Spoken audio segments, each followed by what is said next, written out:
ఒకే రీతిగా మన జీవితంలో ఆయన స్థిరుడై ఉన్నాడు. ఆయన మనలో ఉన్నాడు. మనం అడుగుతున్న దేవుడై ఉన్నాడు. అందరూ కూడా దేవునికి స్తోత్రాలు. హల్లెలూయా హల్లెలూయా యేసయ్యా నీకు స్తోత్రం స్తోత్రం స్తోత్రం నాయనా పరిశుద్ధుడా దయగలిగిన జరగబోయే ఉన్న ఆరాధన నిమిత్తం ఎవరైనా ఒకరు ప్రార్థన చేయాలని మనం చేస్తున్నాం.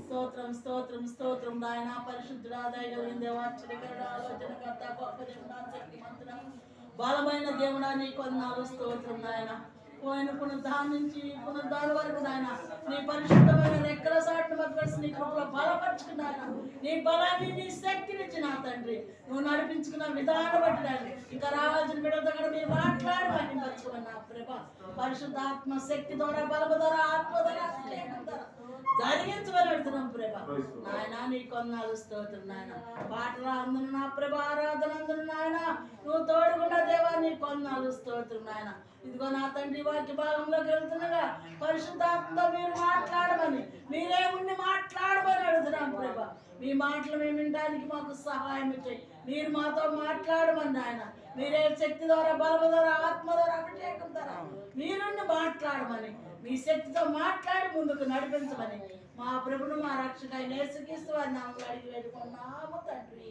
ఆమేన్. దేవునికి స్తోత్రం. హల్లెలూయా హల్లెలూయా. అందరికీ ఉదయకాల సమయంలో ప్రత్యేకమైన